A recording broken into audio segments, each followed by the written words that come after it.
Hello bachcho, let's read the question. The question here says, into which structure a human oocyte released upon ovulation? Option A, fallopian tube, B, ovary, C, abdominal cavity, and D is uterus. So for this question, our key concept would be, हमारा key concept होगा regarding the ovulation.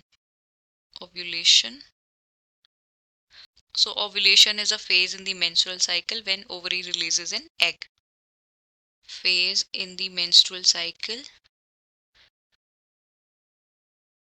Menstrual cycle when ovary releases an egg.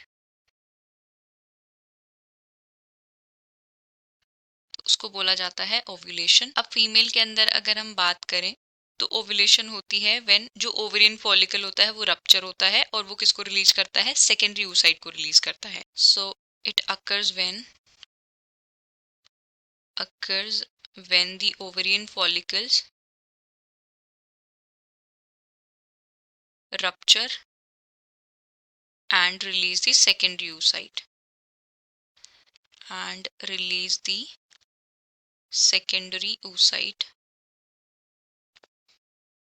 Secondary oocyte किसको represent करता है? Immature ovum को represent करता है. And secondary oocyte कहाँ पे रिलीज करते हैं? Release into the fallopian tube. अब fallopian ट्यूब के अंदर फर्दर क्या होता है? सेकेंडरी oocyte जो fallopian ट्यूब में रिलीज होता है वो यूट्रस की तरफ मूव करता है. एंड fallopian ट्यूब के अंदर जो एम्पुला और इस्थमस का जंक्शन होता है वहां पे क्या होता है? अगर स्पर्म की एंट्री होती है तो फर्दर क्या होता है? फर्टिलाइजेशन होता है.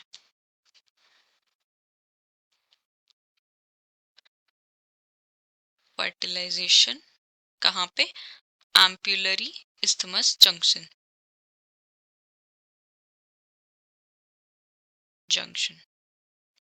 सो यहाँ पे हमें पूछा है into which structure human oocyte release upon ovulation. So ovulation के बाद जो ह्यूमन oocyte है वो कहाँ पे रिलीज होता है? वो रिलीज होता है fallopian ट्यूब में. ऑप्शन बी, ओवरी भी नहीं होगा, एब्डोमिनल कैविटी एंड यूट्रस भी नहीं होगा. यूट्रस में तो इम्प्लांटेशन होती है. So final answer for the question is option A. I hope you have understood it well. Best of luck and thank you.